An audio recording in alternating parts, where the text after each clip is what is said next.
দিন দুপৰতে আক্ৰমণৰ বলি ৰকিবুল হুছেইন।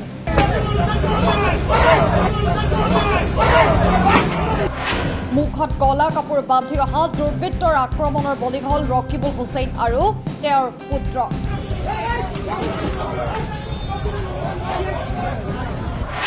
ক্ৰিকেট বেটেৰে উপৰ্যুপৰি প্ৰহাৰ সাংসদগৰাকীক।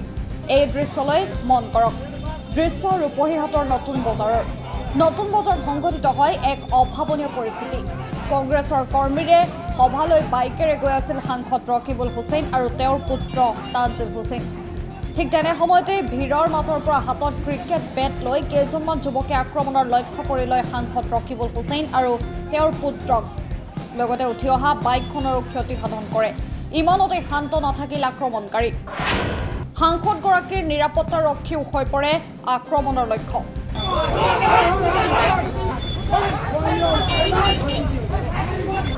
নিৰাপত্তাৰক্ষীৰ বন্দুক কাঢ়ি লোৱাৰ চেষ্টা। অভাৱনীয় পৰিস্থিতিৰ মাজতেই শূন্যলৈ গুলী চলাই সাংসদক ৰক্ষাৰ চেষ্টা দেহৰক্ষীৰ।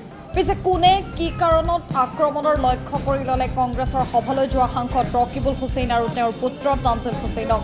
পূৰ্বেও নিৰ্বাচনৰ সময়ছোৱাত আক্ৰমণৰ লক্ষ্য হৈ পৰিছিল পিতা পুত্ৰ। এই ঘটনাৰ পিছতেই চৌদিশে সৃষ্টি হৈছে কেতবোৰ প্ৰতিক্ৰিয়া।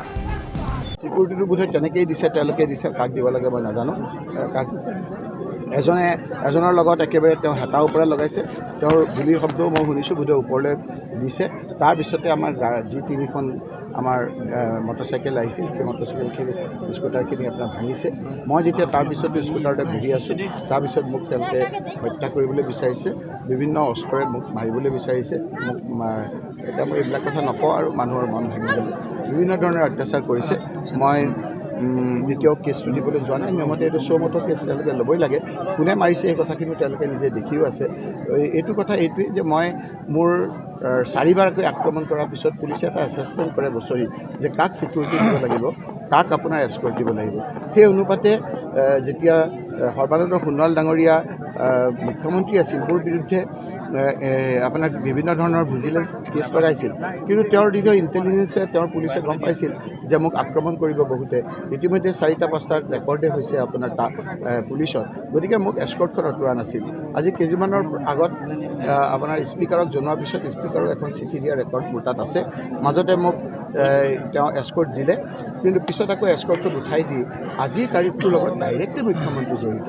মুখ্যমন্ত্ৰী জড়িত নহয়। এছ পি কোৱাৰ পিছত অন্ততঃ এছ পিয়ে এইখিনি কথা ল'লেহেঁতেন। অ'চিয়ে অন্ততঃ নিজেই দায়িত্ব লৈ এই কামখিনি অকল মোৰ মিটিঙলৈ ইয়ালৈ অহাৰ ক্ষেত্ৰত অকণমান সুবিধা কৰি দিলেহেঁতেন।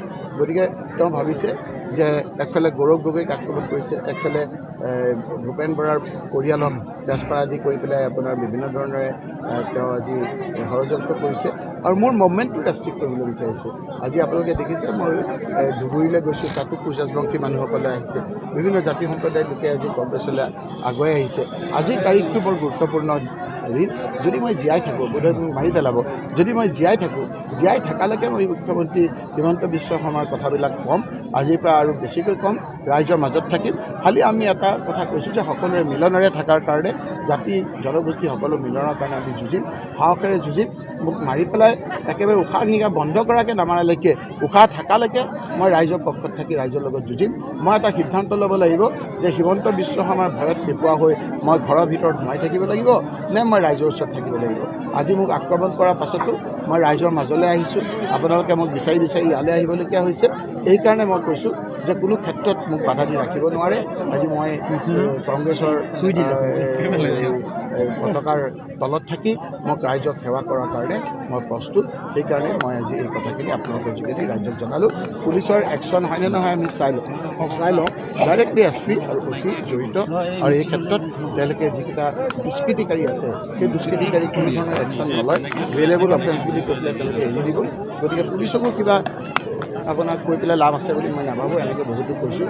আপোনালোকৰো বোধহয় সাংবাদিকসকলেও আজি আপোনাৰ যিটো যদি লাইভ টেলিকাষ্ট হৈ আছে, লাইভ টেলিকাষ্ট নহ'লেও কাট এণ্ড পেষ্ট কৰি কিখিনি কথা উঠায় সেই কথাখিনিতো আমি নাজানো।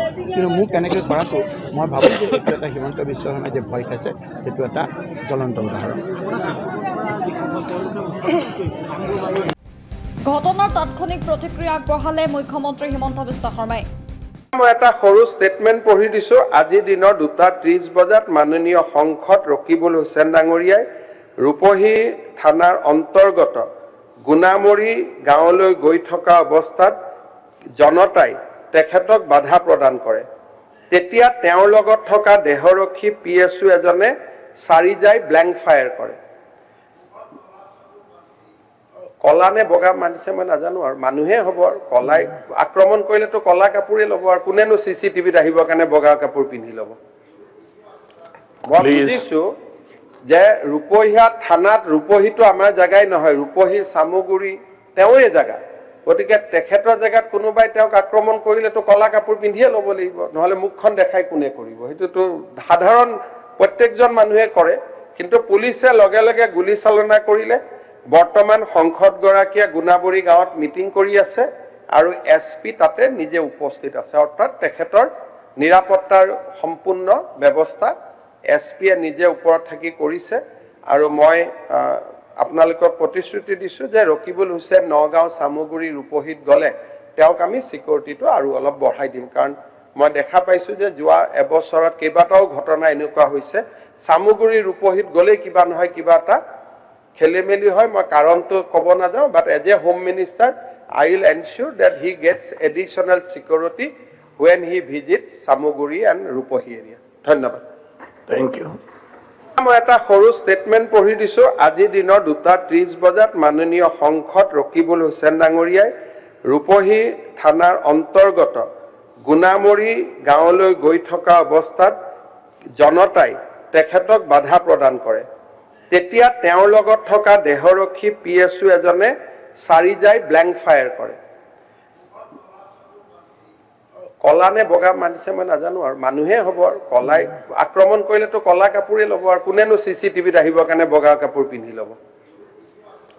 মই বুজিছো যে ৰূপহীয়া থানাত, ৰূপহীটো আমাৰ জেগাই নহয়, ৰূপহী চামুগুৰি তেওঁৰে জেগা। গতিকে তেখেতৰ জেগাত কোনোবাই তেওঁক আক্ৰমণ কৰিলেতো কলা কাপোৰ পিন্ধিয়ে ল'ব লাগিব, নহ'লে মুখখন দেখাই কোনে কৰিব? সেইটোতো সাধাৰণ প্ৰত্যেকজন মানুহে কৰে। কিন্তু পুলিচে লগে লগে গুলী চালনা কৰিলে। বৰ্তমান সংসদগৰাকীয়ে গুণাবৰী গাঁৱত মিটিং কৰি আছে আৰু SP তাতে নিজে উপস্থিত আছে, অৰ্থাৎ তেখেতৰ নিৰাপত্তাৰ সম্পূৰ্ণ ব্যৱস্থা SPয়ে নিজে ওপৰত থাকি কৰিছে। আৰু মই আপোনালোকক প্ৰতিশ্ৰুতি দিছোঁ যে ৰকিবুল হুছেইন নগাঁও চামুগুৰি ৰূপহীত গ'লে তেওঁক আমি চিকিউৰিটিটো আৰু অলপ বঢ়াই দিম। কাৰণ মই দেখা পাইছোঁ যে যোৱা এবছৰত কেইবাটাও ঘটনা এনেকুৱা হৈছে, চামুগুৰি ৰূপহীত গ'লেই কিবা নহয় কিবা এটা খেলি মেলি হয়। মই কাৰণটো ক'ব নাযাওঁ, but as a home minister I will ensure that he gets additional security when he visits Samuguri and Rupohi area. ধন্যবাদ। Thank you. এই ঘটনাৰ পিছতে সাংসদগৰাকীৰ সুৰক্ষাৰ প্ৰতি লক্ষ্য ৰাখি বৃদ্ধি কৰা হৈছে সুৰক্ষাকৰ্মী। পিছে কোনে কি কাৰণত এনেদৰে সহজ আক্ৰমণৰ লক্ষ্য কৰি ল'লে সাংসদ ৰকিবুল হুছেইন আৰু তেওঁৰ পুত্ৰ তানজিল হুছেইনক? পিছে অসম আৰক্ষীয়ে চিনাক্ত কৰিব পাৰিবনে সাংসদ আক্ৰমণত জড়িত থকা মুখত কলা কাপোৰ মাৰি অহা আক্ৰমণকাৰীক? সেয়া হ'ব পৰৱৰ্তী সময়ত লক্ষণীয়।